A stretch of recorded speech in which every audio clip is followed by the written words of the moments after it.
Pourquoi certaines personnes semblent-elles défier le temps? Elles ont des rides, leurs cheveux ont blanchi, leur corps a ralenti, et pourtant quelque chose en elles demeure vivant, pétillant, presque enfantin. C'est comme si, malgré les années, leur âme avait refusé de vieillir. Carl Jung, le célèbre psychanalyste, disait que ces personnes possédaient un don spirituel rare, pas une bénédiction magique, ni une formule anti-âge, mais une manière d'habiter le monde, d'embrasser la vie même dans ses creux. Un feu intérieur qui ne s'éteint pas, parce qu'il est nourri par des sources profondes, l'authenticité, la réconciliation avec soi, le lien avec l'essentiel. À l'inverse, nous connaissons tous des visages jeunes, mais déjà éteints, des regards ternes, des gestes figés, des âmes fatiguées. Car ce n'est pas l'âge qui nous vieillit, c'est le poids que nous portons, les rêves abandonnés, la peur de changer, l'amertume. Alors, que révèle vraiment cette jeunesse qui traverse les décennies? Est-elle un signe de légèreté intérieure, une forme de sagesse incarnée, ou simplement un refus de se laisser dévorer par les attentes extérieures et les blessures du passé? Dans ce voyage à travers les idées de Jung, nous allons explorer les racines profondes de cette vitalité de l'âme et peut-être découvrir que nous aussi, quel que soit notre âge, pouvons réapprendre à danser de l'intérieur. Il y a des gens qu'on croise à 60, 70 ou même 80 ans qui dégagent une présence presque enfantine, pas infantile, mais enfantine. Un éclat dans les yeux, une vivacité dans les gestes, une curiosité dans la voix. On pourrait croire à un bon patrimoine génétique ou à une vie sans grand choc. Mais souvent c'est l'inverse. Ces personnes ont traversé des tempêtes, elles ont perdu, chuté, souffert, et pourtant, quelque chose en elles n'a jamais cédé. Jung appelait cela une jeunesse de l'âme, une qualité rare presque invisible, au premier regard, mais qui rayonne dans le silence, dans la manière d'écouter, de sourire, de se tenir là, pleinement vivant malgré les cicatrices. Ce mystère ne se mesure pas en années. Il ne s'explique pas par des habitudes alimentaires, ni par une routine de sport. Il touche à un niveau plus profond. L'esprit au sens le plus large, celui qui garde l'élan, la capacité d'émerveillement, le mouvement intérieur. Voici ce que Jung nous souffle. Ceux qui semblent plus jeunes que leur âge possèdent un don, non de refuser le temps, mais de l'habiter avec une vérité profonde. Il ne s'agit donc pas d'échapper à la vieillesse, mais d'y entrer avec une âme encore vibrante, libre, pas encore résignée. Alors, peut-être devrions-nous arrêter de demander « Quel est ton secret pour rester jeune ?» plutôt que de dire « Qu'as-tu traversé sans perdre la lumière ?» On aime penser que tout est question d'ADN, que certains sont bénis par la nature, d'autres pas. C'est confortable, ça nous évite de creuser plus loin. Mais Jung, lui, n'était pas dupe, il voyait au-delà des apparences. Et pour lui, la vitalité qui traverse les âges n'a rien d'héréditaire. C'est une alchimie intérieure, bien plus rare et plus exigeante que la simple chance biologique. Car ceux qui paraissent jeunes sans l'être vraiment ont souvent affronté des douleurs que d'autres fuient toute une vie. Ils ont osé descendre dans leurs ténèbres, affronter leurs contradictions, déconstruire leurs illusions. Et dans ce processus, quelque chose en eux s'est éveillé, une lumière, un souffle, une liberté. Ceux-là ont abandonné les masques, les attentes, les postures. Ils ont accepté de se dépouiller, de se regarder en face et d'en ressortir transformés. Cette transformation intérieure crée un rayonnement extérieur qu'aucune crème anti-âge ne peut imiter. Jung voyait dans cette capacité un travail spirituel, pas une coïncidence, un signe que l'individu a commencé à se rapprocher de son essence. Dans cette vérité retrouvée, la vie recommence à circuler fluide, jeune vivante. Il disait en substance, ce qui renouvelle. L'homme, ce n'est pas la chair, c'est le feu qui le traverse. Alors, non, ce n'est pas génétique. C'est une œuvre, un choix, une série de petites morts et de renaissances. Et ceux qui s'y engagent, malgré les douleurs, portent en eux cette étrange fraîcheur de l'âme qui étonne et inspire. La société moderne confond trop souvent jeunesse et apparence. On associe la vitalité à l'élasticité de la peau, à la minceur, à l'agilité du corps. Mais Jung nous invite à changer de regard. Pour lui, la véritable jeunesse n'est pas une question de chair, mais d'esprit. C'est une disposition intérieure, une manière d'être au monde qui dépasse le biologique. Un esprit jeune, ce n'est pas un esprit naïf, c'est un esprit en mouvement encore capable de s'émerveiller, de remettre en question, de se transformer. Un esprit qui n'a pas figé ses opinions, qui reste curieux, joueur, vivant. Jung observait que certains individus, en avançant en âge, accédaient à une forme d'énergie nouvelle. Ils devenaient plus vivants que jamais, comme si les années leur avaient permis de se libérer du superflu. Ils n'étaient pas prisonniers du passé, ni obsédés par l'avenir. Ils habitaient l'instant avec une profondeur joyeuse. Cette joie n'est pas frivole, c'est une joie enracinée dans le réel, souvent née de la douleur traversée, un sourire qui a connu les larmes, une paix qui a dû lutter. Et cette manière d'habiter la vie crée une aura de jeunesse, une légèreté dans la présence, un regard qui brille, une voix qui respire. Jung liait cette qualité à ce qu'il appelait l'individuation, ce processus par lequel une personne devient pleinement elle-même en intégrant ses parts d'ombre et de lumière. L'homme ne devient pas éclairé en imaginant des figures de lumière, disait-il, mais en rendant conscient l'obscur.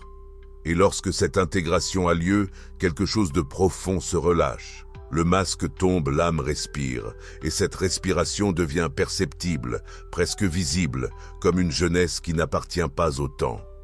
Ce ne sont pas les années qui nous vieillissent. Ce sont les poids invisibles que nous portons, parfois depuis des décennies, un rêve abandonné et le cœur se rétracte, un ressentiment non digéré et l'âme se fige, une culpabilité ravalée et le regard perd son éclat. Jung avait cette intuition puissante. L'âme se contracte lorsque nous refusons de la suivre, et c'est cette contraction qui marque nos traits bien plus profondément que le temps lui-même. Un visage peut rester lisse, et pourtant exprimer la fatigue de vivre, le renoncement, la peur. À l'inverse, un visage ridé peut irradier une paix désarmante, une tendresse vivante, une lumière silencieuse.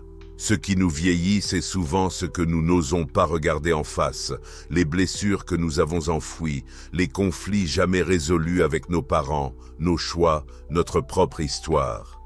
Les masques sont portés si longtemps qu'on oublie notre vrai visage. Chaque fois que nous disons non à notre vérité intérieure, chaque fois que nous nous trahissons pour plaire, fuir ou contrôler, nous nous éloignons un peu plus de cette source de vitalité qui nous maintient jeunes au-delà des années. La fatigue de vivre vient rarement de la vie elle-même. Elle vient de ce que nous retenons, de ce que nous refoulons, de ce que nous portons seuls, alors que cela demandait à être partagé, pleuré, pardonné. Vieillir en paix, c'est accepter de déposer ses poids, d'ouvrir les valises trop lourdes, de faire le tri et de libérer ce qui nous ronge. Et parfois, il suffit de faire la paix avec une seule chose pour que le visage change, pour que les épaules se redressent, pour que le souffle redevienne libre. Il y a un paradoxe bouleversant. Certains corps ploient sous le poids des années, et pourtant, l'esprit qui les habite semble danser encore. On le sent dans un rire éclatant, dans une main qui caresse doucement, dans un regard qui écoute vraiment sans juger. C'est une forme de jeunesse qui n'a rien à voir avec l'extérieur. C'est une flamme intérieure fine, subtile, indomptable. Jung voyait cela comme un indice spirituel. Il disait que lorsque l'âme n'est pas étranglée par les exigences du moi, elle continue de croître, même si le corps décline. Et cette croissance donne une lumière particulière, une sagesse incarnée sans lourdeur. Ceux qui possèdent cette lumière ne cherchent plus à impressionner. Ils n'ont plus besoin de jouer un rôle, ni de cacher leurs failles. Ils sont simplement là, présents, ouverts, touchants. Et c'est peut-être cela qui les rend profondément vivants. Ils ne résistent plus, ils ont accepté leur histoire, leur corps, leurs limites, mais à l'intérieur, ils n'ont pas cédé. Leur esprit reste souple, joueur, curieux. Ils continuent de lire, d'aimer, d'écouter de la musique, de rire des petites choses.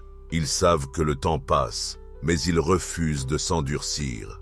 Jung considérait cette souplesse de l'esprit comme un symptôme de santé profonde, un signe que l'individu s'est approché de ce qu'il est vraiment, et qu'en ce lieu, celui de l'être vrai, la vie circule librement sans être arrêtée par les blessures, les regrets ou les illusions. Le corps vieillit, mais l'âme, quand elle est libre, ne vieillit pas. Elle devient même plus belle, plus claire, plus sereine. Il y a une beauté saisissante chez ceux qui sont devenus pleinement eux-mêmes. Ce n'est pas une beauté de magazine, c'est une présence vraie, une force tranquille. Quelque chose en eux dit « je ne joue plus ». Jung croyait profondément que l'authenticité a un effet rajeunissant sur l'âme. Pas parce qu'elle efface les rides, mais parce qu'elle allège le cœur, libère le souffle, apaise les tensions invisibles. Vivre en désaccord avec soi-même, c'est s'user de l'intérieur. Se forcer à plaire, à correspondre, à trahir ses élans profonds, c'est entretenir un stress silencieux, un vieillissement émotionnel. En revanche, ceux qui ont osé rencontrer ceux qui ont traversé les couches de masques de peur, de honte, finissent par habiter leur propre peau comme un vêtement souple, et cela change tout. Leur voix devient plus posée, leur rire plus spontané, leur regard plus perçant, non pour juger, mais pour voir vraiment. Ce sont des gens qui ont cessé de se battre contre ce qu'ils sont. Ils ont fait la paix avec leurs limites, mais aussi avec leurs désirs, leurs rêves, leur histoire. Et cette paix intérieure rayonne. Elle donne au visage une lumière douce, une vivacité qui ne vient pas du maquillage, mais de l'alignement profond entre l'être et le paraître. Jung disait que devenir soi-même est un acte sacré et que cette quête de vérité fin intérieure ouvre des portes insoupçonnées, notamment celle d'une jeunesse qui n'est plus liée au temps, mais à la vérité. Être soi profondément, c'est cesser de vieillir là où la vie continue de circuler. Tu les reconnais tout de suite. Ils arrivent dans une pièce et quelque chose en eux apaise l'atmosphère, pas parce qu'ils cherchent à plaire, mais parce qu'ils sont en paix. Il y a une légèreté dans leur façon de marcher, de parler, d'exister, comme s'ils ne portaient plus le poids du jugement ni celui de l'apparence. Ils se sont réconciliés avec eux-mêmes, pas en effaçant leurs erreurs, mais en les regardant en face, sans fuir, sans se punir. Ils ont compris que se libérer, ce n'est pas oublier, c'est intégrer. Jung insistait beaucoup sur cette idée. Tout ce qui n'est pas réconcilié à l'intérieur de nous finit par se manifester à l'extérieur, sous forme de symptômes, de tensions, de vieillissement prématuré.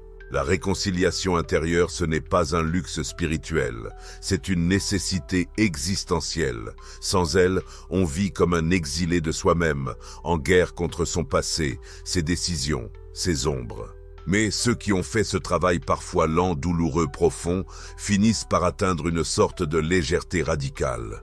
Ils ne sont pas devenus parfaits, ils sont devenus entiers, et cette intégrité rayonne. Elle donne au visage un air plus jeune, plus libre, parce que rien ne tire plus à l'intérieur. Ils n'ont plus besoin de contrôler ce que les autres pensent. Ils n'ont plus à prouver, à séduire, à se défendre. Ils vivent tout simplement. Et cette simplicité a quelque chose de jeune, de frais, de désarmant. Voyant dans cette paix une forme d'accomplissement spirituel, la fin d'une lutte intérieure et le début d'une présence pleine, tranquille, joyeuse. Ceux qui font la paix avec eux-mêmes deviennent plus légers que l'air. Et peut-être est-ce cela le vrai secret de la jeunesse. Il y a au fond de chacun de nous une petite voix, un éclat de rire, une main tendue vers le ciel, une envie de jouer, de rêver, de croire encore aux choses simples. Mais avec les années, beaucoup étouffent cette voix. Ils la rangent dans une boîte avec les peluches, les souvenirs et les larmes, parce que la vie est sérieuse, n'est-ce pas ? Parce qu'il faut grandir. Et pourtant, c'est souvent ce renoncement qui nous rend vieux. Carl Jung affirmait que l'enfant intérieur ne meurt jamais. Il peut être blessé, ignoré, oublié, mais il reste là dans un coin de l'âme, attendant d'être regardé à nouveau. Et lorsque nous reprenons contact avec lui, non pour régresser, mais pour réconcilier les parts écartées de nous-mêmes, quelque chose se rallume. Une main éclat de lumière, une légèreté oubliée, une jeunesse retrouvée. Jung voyait dans cette capacité de garder l'esprit joueur-rêveur une vertu spirituelle, car l'enfant en nous ne se prend pas trop au sérieux. Il explore, il chute, il rit, il recommence. Il est proche de la vie sans filtre, sans masque. Ceux qui préservent cette flamme même après les deuils, les trahisons, les désillusions, dégagent une fraîcheur bouleversante. On les voit s'émerveiller devant un coucher de soleil, poser des questions simples, rire de leur maladresse sans honte. Ils ne jouent pas à être jeunes, ils sont encore vivants, là où d'autres ont fermé la porte. Jung disait que la voie vers l'unité passe par l'accueil de toutes nos facettes, y compris celle de l'enfant. Et que loin d'être un signe de faiblesse, c'est ce lien qui nous reconnecte au sacré, au mystère de l'existence. Alors non, l'enfance n'est jamais totalement perdue. Elle attend, elle veille, et parfois, il suffit de l'écouter pour rajeunir de l'intérieur. Vieillir n'est pas une tragédie, mais s'endurcir en vieillissant, c'est peut-être cela la vraie perte.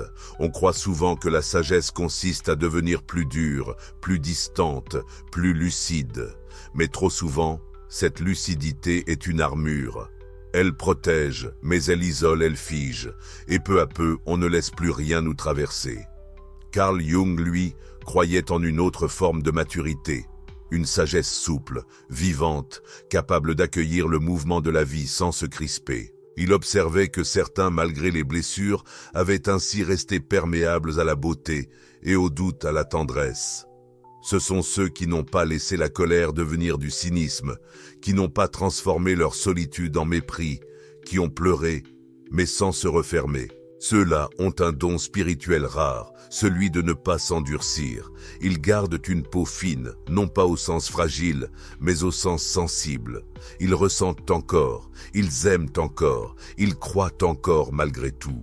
Et cela se voit dans leur façon de prendre la main de quelqu'un, dans leur regard qui ne juge pas, mais accompagne, dans leur manière de dire « je ne sais pas » avec humilité. Jung disait que l'âme a besoin de rester souple pour grandir et que ceux qui se ferment, qui s'endurcissent, cessent en réalité de vivre, même si biologiquement, ils respirent encore. À l'inverse, ceux qui gardent un cœur ouvert même au prix de douleurs de vulnérabilité sont porteurs d'une lumière rare, celle de la résilience aimante. Et c'est peut-être cela la vraie jeunesse. Ne pas devenir une pierre, rester un fleuve. Continuez à couler, à frémir, à sentir jusqu'au bout. Certaines rides racontent une fatigue, d'autres racontent une libération. Il y a des visages qui portent l'empreinte de la lutte serrée, figée, retenue. Et il y en a d'autres où les années ont adouci les traits, ouvert les sillons, comme si le temps, au lieu d'éroder, avait sculpté une paix visible. Carl Jung avait une profonde admiration pour ces visages-là, ceux qui témoignent non d'une vie facile, mais d'une vie habitée consciemment. Il voyait dans certaines marques du temps des symboles de transformation intérieure, des rides nées non du stress ou de l'oubli de soi, mais du lâcher-prise, de la réconciliation, de la vérité retrouvée. Un front plissé par la curiosité, des yeux froncés par les coudes sincères, une bouche marquée par les rires, même au milieu des larmes. Ces marques-là libèrent parce qu'elles racontent une histoire assumée. Elles disent « j'ai vécu, j'ai ressenti, j'ai traversé ». Et elles le disent sans honte. Ceux qui portent ces traits ont souvent renoncé à la perfection. Ils ont accepté d'être humains, entiers, contradictoires, imparfaits. Et c'est cette acceptation profonde qui dessine la beauté la plus touchante. Jung nous rappelle que la maturité véritable ne cache pas les signes du temps. Elle les honore, elle en fait des médailles de passage, des traces sacrées, parce qu'il arrive à un moment où les rides ne parlent plus du passé, mais de la liberté d'être soi. Enfin, cette liberté, même si elle arrive tard, donne au visage une lumière étonnamment jeune. Quand l'âme se réconcilie avec sa vie, écrivait Jung, le corps cesse de lutter et commence à raconter ce que tu vois. Alors, ce ne sont plus les années, c'est l'histoire d'un être qui s'est trouvé. Il existe une figure mystérieuse, à la fois ancienne et éternellement vivante. Jung l'appelait l'archétype du vieux sage, mais parfois, ce sage porte en lui un paradoxe troublant. Il est vieux de sagesse et jeune d'esprit. Ce n'est pas un personnage de conte, c'est une image universelle gravée dans l'inconscient collectif. Un être qui unit la profondeur de l'expérience avec la fraîcheur de l'émerveillement. Il sait, il a vu, il a compris. Mais il ne méprise pas ceux qui cherchent encore. Il n'écrase pas de son savoir. Il éclaire par sa présence et surtout, il continue d'apprendre. Jung voyait dans cet archétype une voie d'accomplissement, un modèle intérieur qui nous guide lorsque nous avançons en âge, mais sans renoncer à la vitalité de l'âme. Parce qu'il ne s'agit pas de devenir un vieux jeune dans le déni d'un être déjà éteint. Il s'agit de fusionner la sagesse accumulée avec la légèreté retrouvée. Le vieux sage jeune est celui qui a traversé l'ombre, qui connaît les profondeurs de l'âme humaine, mais qui n'a pas laissé ses connaissances le fermer. Au contraire, elles l'ont ouvert davantage. Il rit encore. Il pose des questions simples. Il regarde les étoiles comme un enfant et les blessures humaines comme un guérisseur. C'est une figure que l'on peut rencontrer dans la réalité, parfois chez une grand-mère douce et pétillante, ou chez un homme au regard profond qui sourit avec les yeux d'un garçon. Et surtout, c'est une figure que nous portons en nous, et plus nous avançons sur le chemin de l'individuation, plus cette union du vieux et du jeune, du sage et du vivant, devient possible, palpable, naturelle. Le but n'est pas de rester jeune éternellement, disait Jung, mais de devenir soi et de rayonner depuis cet endroit. Tu peux perdre un amour. Tu peux enterrer un parent, voir partir tes enfants, quitter une maison, une carrière, une époque, et pourtant continuer de danser. Pas la danse du corps, la danse de l'âme. Carl Jung appelait cela le mouvement intérieur de l'individuation. Ce processus par lequel, malgré les larmes, malgré les pertes, malgré la fatigue, l'âme refuse de mourir avant l'heure. Il y a des gens qui, même après tout ce qu'ils ont vécu, gardent un éclat dans les yeux. Ils ont connu le deuil, la solitude, la déception. Mais quelque part en eux, la vie n'a pas été éteinte. Ils rient autrement, plus lentement peut-être, mais avec une profondeur qui touche droit au cœur. Parlent avec pudeur, mais leurs mots portent la vibration du vécu. Et surtout, ils continuent d'avancer, pas par obligation, mais par fidélité à ce qui vit en eux. Cette capacité à danser encore, c'est un signe que l'âme ne s'est pas figée dans le passé, qu'elle a accepté la perte, mais pas le renoncement, qu'elle a compris que la vie change de forme, mais que son feu peut continuer à brûler. Jung considérait que l'âme qui danse est celle qui a trouvé un rythme intérieur, pas celui dicté par la société, mais celui de sa propre vérité. Et que cette danse est en soi une expérience sacrée. Tu peux ne plus courir, tu peux avoir mal aux genoux, oublier des noms, avoir peur la nuit. Mais si en toi quelque chose dit encore oui à la vie, alors tu es toujours en mouvement. Et ce mouvement même discret, même fragile, c'est cela qui te garde jeune. L'âme qui vieillit et danse encore, écrivait Jung, est plus proche de l'éternité que 1000 corps neufs. Il y a une frontière subtile, mais essentielle, entre rester vivant et refuser de vieillir. À première vue, cela peut se ressembler. Même énergie, même envie de plaire, même quête de nouveauté. Mais, en profondeur, l'origine n'est pas la même. L'un vient de l'amour de la vie, l'autre de la peur du temps. Carl Jung distinguait clairement ces deux mouvements. Il y a ceux qui, avec l'âge, deviennent plus souples, plus vrais, plus libres, et ceux qui, au contraire, s'accrochent désespérément à une image d'eux-mêmes qui s'efface. Ces derniers ne veulent pas vieillir, pas seulement physiquement, mais symboliquement. Ils fuient la perte, la finitude, la transformation. Ils cherchent à prolonger l'illusion de contrôle. Mais plus ils tentent de figer le temps, plus leur vitalité s'épuise. Car ce qui nous garde jeunes, ce n'est pas l'apparence, c'est la capacité à embrasser le changement. Jung nous invite à une autre voie, celle de la métamorphose consciente. Vieillir non comme une chute, mais comme une initiation, un passage vers une forme plus profonde de soi. Ceux qui refusent ce passage vivent dans le déni, et ce déni finit par durcir le cœur. Mais ceux qui l'acceptent pleinement, avec courage, deviennent étrangement lumineux. Ils ne jouent plus à être jeunes, ils sont vivants juste là où ils sont. Et c'est cette acceptation qui les rend jeunes autrement. Ce que tu acceptes se transforme, disait Jung. Ce que tu refuses te poursuit. Rester jeune ne devrait jamais être un combat, mais un chemin d'écoute, de vérité, de dépouillement. Non pour se raccrocher à ce qu'on était, mais pour naître à ce que l'on devient. Il y a des personnes qui, en entrant dans une pièce, font lever les têtes. Elles n'ont pas le visage lisse, ni le pas alerte. Elles n'ont pas besoin de parler fort, ni de se faire remarquer. Elles rayonnent.